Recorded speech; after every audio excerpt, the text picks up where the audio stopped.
Hello students, this is your SST teacher Shikha and SST third के chapter 11 में आज हम पढ़ने वाले हैं फेस्टिवल्स एंड सेलिब्रेशंस का चैप्टर, जिसमें सबसे पहले हम चैप्टर की एक्सप्लेनेशन पढ़ेंगे। उसके बाद हम चैप्टर की एक्सरसाइज को सॉल्व करेंगे, जिससे आपको कंप्लीट चैप्टर का कॉन्सेप्ट अच्छे से समझ में आ जाए।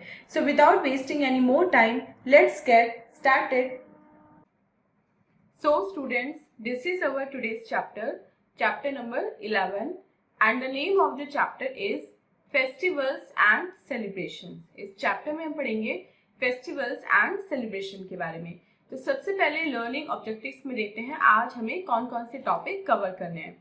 हम पढ़ेंगे national festivals, the religious festivals and the harvest festivals के बारे में। लेट्स वार्म अप सेक्शन में देखते हैं आज हमें कौन सी एक्टिविटी परफॉर्म करनी है। Right the names of 4 festivals you celebrate, encircle the one you like the most. अब आपको क्या करना है, आपको ऐसे 4 फेस्टिवल्स के नेम्स लिखने हैं जो आप सेलिब्रेट करते हैं, एंड उनमें से जो आपको सबसे ज्यादा पसंद है, जो आपका फेवरेट फेस्टिवल है, उस नेम पे आपको सर्कल करना है। तो चलिए मेन चैप्टर रीडिंग स्टार्ट करते हैं स्टूडेंट्स। इंडिया एक ऐसी कंट्री है जहाँ पे बहुत सारे फेस्टिवल्स मनाए जाते हैं। फेस्टिवल क्या होता है? फेस्टिवल एक टाइम होता है जब हम सेलिब्रेट करते हैं और हम एंजॉय करते हैं, हमें फन आता है। हम इंडिया में डिफरेंट काइंड्स ऑफ फेस्टिवल्स मनाते हैं, और ये हैं national festivals, religious festivals and harvest festivals. Indians festivals के बहुत ज्यादा फॉन्ड ऑफ होते हैं, मतलब उन्हें फेस्टिवल मनाना बहुत ज्यादा पसंद होता है। फेस्टिवल्स एसोसिएटेड होते हैं फन से, जॉय से, सिंगिंग से, डांसिंग से एंड कलरफुल क्लोथ से। कुछ फेस्टिवल्स ऐसे होते हैं जो इंडिया की सभी स्टेट्स में सभी लोगों के द्वारा मनाए जाते हैं, और कुछ ऐसे होते हैं जो एक पर्टिकुलर स्टेट में ही मनाए जाते हैं। तो आज सबसे पहले पढ़ते हैं हम नेशनल फेस्टिवल्स के बारे में। 3 नेशनल फेस्टिवल्स हम लोग मनाते हैं, वो है independence day, republic day and Gandhi Jayanti. ये सभी स्टेट्स में सभी के द्वारा ऑल ओवर इंडिया इन फेस्टिवल्स को मनाया जाता है। तो इंडिपेंडेंस डे के बारे में जानते हैं।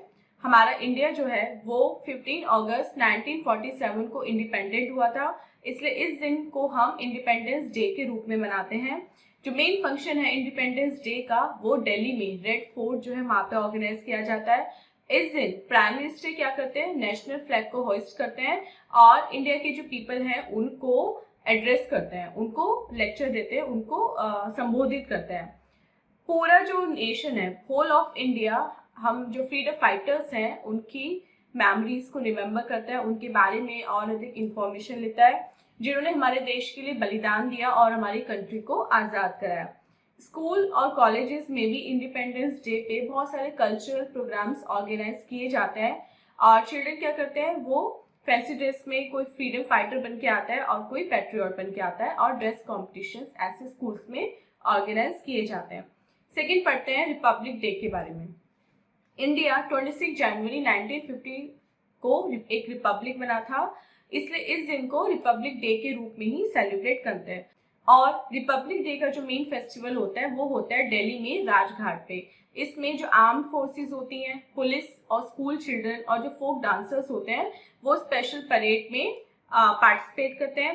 प्रेसिडेंट जो है इंडिया के, वो परेड का सैल्यूट लेते हैं। मेन अट्रैक्शन होता है ये परेड जो डिफरेंट स्टेट्स की होती है, मतलब हर स्टेट जो है वो अपनी अपनी झांकियां वहां पे निकालता है, और ब्रेवरी अवार्ड जो है वो इस दिन इस परेड में दिए जाते हैं। थर्ड पढ़ते हैं गांधी जयंती के बारे में। महात्मा गांधी जिनका बर्थडे आता है 2 अक्टूबर को, उस दिन को हम गांधी जयंती के रूप में मनाते हैं। गांधी जी ने नॉन वायलेंस में विश्वास किया और उन्होंने नॉन वायलेंस तरीके से ही अपनी लड़ाई लड़ी, जिससे हमारी कंट्री को ब्रिटिश से आजाद किया जा सके। उन्होंने अपनी पूरी लाइफ लोगों की भलाई के लिए लगा दी, इसलिए उनको फादर ऑफ नेशन कहा जाता है। उनका जो बर्थडे है वो गांधी जयंती के रूप में पूरे देश में मनाया जाता है as a festival. Main function जो है वो राजघाट में ऑर्गेनाइज किया जाता है, जहाँ पे गांधी जी की समाधि है। प्राइम मिनिस्टर, प्रेसिडेंट, जितने भी मिनिस्टर्स हैं और जो हाई ऑफिसर्स हैं, हाई रैंक ऑफिसर्स हैं, वो यहाँ पे जाके और महात्मा गांधी की समाधि है उसको ट्रिब्यूट देते हैं, और इंडिया के सभी स्टेट्स में प्रेयर मीटिंग ऑर्गेनाइज की जाती है। नेक्स्ट पढ़ते हैं रिलीजियस फेस्टिवल्स के बारे में। कुछ रिलीजियस फेस्टिवल्स ऐसे हैं जो हमारी कंट्री में सेलिब्रेट किए जाते हैं, जैसे होली, दशहरा, दिवाली, दुर्गा पूजा, गुरपूरब, क्रिसमस, ईद उल फित्र, ईद उल जुहा, नवरोज, गणेश चतुर्थी एक्सेट्रा। अब हम इनमें से कुछ के बारे में इस चैप्टर में पढ़ेंगे। तो सबसे पहले पढ़ते हैं होली के बारे में। होली जो है वो फेस्टिवल्स ऑफ कलर्स कहलाता है और ये मेनली नॉर्थ इंडिया में मार्च के मंथ में सेलिब्रेट किया जाता है। इस मंथ में जो वेदर होता है वो ना ज्यादा ठंडा होता है और ना ज्यादा गर्म होता है। मैन, वुमेन एंड चिल्ड्रन एक दूसरे पे कलर्ड वाटर फेंकते हैं और एक दूसरे को कलर्ड पाउडर, जिसे हम गुलाल बोलते हैं, वो लगाते हैं। और ये वो टाइम होता है जब वीट की जो क्रॉप है वो पूरी तरह से राइप हो जाती है, फसल कटने का समय होता है। सेकेंड पढ़ते हैं दशहरा के बारे में। दशहरा को विजयदशमी भी बोलते हैं और ये बुराई पर अच्छाई की जीत का प्रतीक है। इस दिन लॉर्ड राम ने रावण को मारा था। 10 दिनों तक, जो नवरात्रि के 10 डेज होते हैं दशहरा तक, तब तक रामलीला जो है वो ऑर्गेनाइज की जाती है। और दशहरा को बंगाल या दूसरे ईस्टर्न स्टेट्स में दुर्गा पूजा के नाम से सेलिब्रेट किया जाता है। एफिजीज, रावण की, कुंभकर्ण की और मेघनाद यानी कि इनके पुतले जो है उनको जलाया जाता है। थर्ड पढ़ते हैं दिवाली के बारे में। दिवाली, जिसको हम दीपावली के नाम से भी जानते हैं, इसको हम फेस्टिवल ऑफ लाइट्स बोलते हैं। इस दिन क्या हुआ था, लॉर्ड राम 14 साल के वनवास के बाद वापस अयोध्या लौटे थे। तो तभी से, जब वो लौटे थे उसी दिन से दिवाली का जो त्योहार है वो उनकी वापसी के रूप में मनाया जाता है। इस दिन घरों को साफ किया जाता है, डेकोरेट किया जाता है और जो धन की देवी होती है यानी कि गॉडेस लक्ष्मी, उनकी पूजा की जाती है। घरों को दिया से, कैंडल से और लाइट से जलाया जाता है और सभी जो है वो नए कपड़े पहनते हैं और स्वीट्स को एंड गिफ्ट्स को एक्सचेंज करते हैं। नेक्स्ट पढ़ते हैं गुरपूरब के बारे में। गुरपूरब सिख्स का मेन फेस्टिवल है और ये जो उनके गुरु थे उनकी मेमोरी में आयोजित किया जाता है। इसमें गुरुद्वारे में प्रेयर्स ऑर्गेनाइज होती हैं और रिलीजियस प्रोसेशन जो है यानी कि जो प्रभात फेरियां हैं वो निकाली जाती हैं। मेन फंक्शन जो है वो अमृतसर में जो गोल्डन टेम्पल है वहां पे ऑर्गेनाइज किया जाता है। इस दिन लंगर में सबको फूड डिस्ट्रीब्यूट किया जाता है। जितने भी गुरुद्वारे हैं वहां पे सभी को फ्री में लंगर कराया जाता है। नेक्स्ट पढ़ते हैं ईद उल फित्र के बारे में। ईद मुस्लिम्स का सबसे इम्पोर्टेंट फेस्टिवल है। ये एक महीने की जो उनके रमजान होते हैं उसके बाद आता है। इस दिन मॉस्क में लोग नमाज पढ़ते हैं, नमाज के बाद एक दूसरे को गले मिलते हैं और ईद मुबारक विश करते हैं। इस दिन मुस्लिम्स जो होते हैं वो स्पेशल डिश बनाते हैं जिसको बोलते हैं सेवई, और न्यू क्लोथ्स जो है वो गरीबों में बांटे जाते हैं। नेक्स्ट पढ़ते हैं क्रिसमस के बारे में। क्रिसमस जीसस क्राइस्ट का जो बर्थडे है वो आता है हर साल 25 दिसंबर को और पूरे वर्ल्ड में जीसस क्राइस्ट का जो बर्थडे है उसको क्रिसमस के रूप में मनाया जाता है। इस दिन चर्चेस में स्पेशल प्रेयर्स ऑर्गेनाइज की जाती हैं। घरों पे भी जो क्रिसमस ट्रीज होते हैं उनको डेकोरेट किया जाता है और केक्स को बेक किया जाता है। रिलेटिव्स और फ्रेंड्स के बीच में गिफ्ट्स को एक्सचेंज करते हैं एंड चिल्ड्रन जो है वो सेंटा क्लॉज से गिफ्ट विश करते हैं, उनसे मांगते हैं और वो उनको देते हैं। Next is Navroz. ये मार्च के मंथ में आता है ये फेस्टिवल और मेनली जो पारसी लोग होते हैं वो इसको मनाते हैं as their new year day. उनका न्यू ईयर डे होता है इस दिन। ये मार्क करता है end of winter season and spring season को इस दिन वेलकम किया जाता है पूरे उत्साह के साथ। घरों को डेकोरेट किया जाता है और साफ किया जाता है, रंगोलीज बनाई जाती हैं और नए कपड़े पहने जाते हैं। पीपल एक दूसरे को गिफ्ट देते हैं और स्वीट्स देते हैं। फायर टेम्पल, जो पारसीज का प्लेस ऑफ वर्शिप है, वहां पे प्रेयर ऑर्गेनाइज की जाती है और थैंक्स गिविंग प्रेयर होती है जिसमें सैंडलवुड, जो संदल की जो अगरबत्ती हैं उनको जलाया जाता है। Falooda, milk with rose essence, यहाँ पे एक ट्रेडिशनल ड्रिंक है जिसको उस दिन बनाया जाता है और सभी लोगों में डिस्ट्रीब्यूट किया जाता है। इसके अलावा पुलाव, जो केसर रंग के पुलाव होते हैं, वो लंच में खाए जाते हैं। नेक्स्ट पढ़ते हैं हार्वेस्ट फेस्टिवल्स के बारे में। कुछ फेस्टिवल्स ऐसे हैं जो फसल की कटाई से संबंधित है हमारी कंट्री में और फार्मर्स इस दिन बहुत ज्यादा खुश होते हैं जब उनकी फसल कटती है। तो ऐसे कुछ फेस्टिवल्स हैं बैसाखी, बिहू, ओणम, पोंगल एक्सेट्रा। सबसे पहले पढ़ते हैं बैसाखी के बारे में। बैसाखी नॉर्थ इंडिया का हार्वेस्ट फेस्टिवल है। ये हर साल 13 अप्रैल को सेलिब्रेट किया जाता है। पंजाब में जो फार्मर्स हैं वो गेहूं की फसल को कटने की खुशी में इस डे को सेलिब्रेट करते हैं। गुरु गोविंद सिंह ने इसी दिन खालसा पंथ को भी स्टैब्लिश किया था और मैन एंड वुमेन जो है वो भंगड़ा करते हैं और जो मैन है वो भंगड़ा करते हैं और जो वुमेन है वो ढोलक या ढोल पे गिद्दा करती है। Next is Bihu.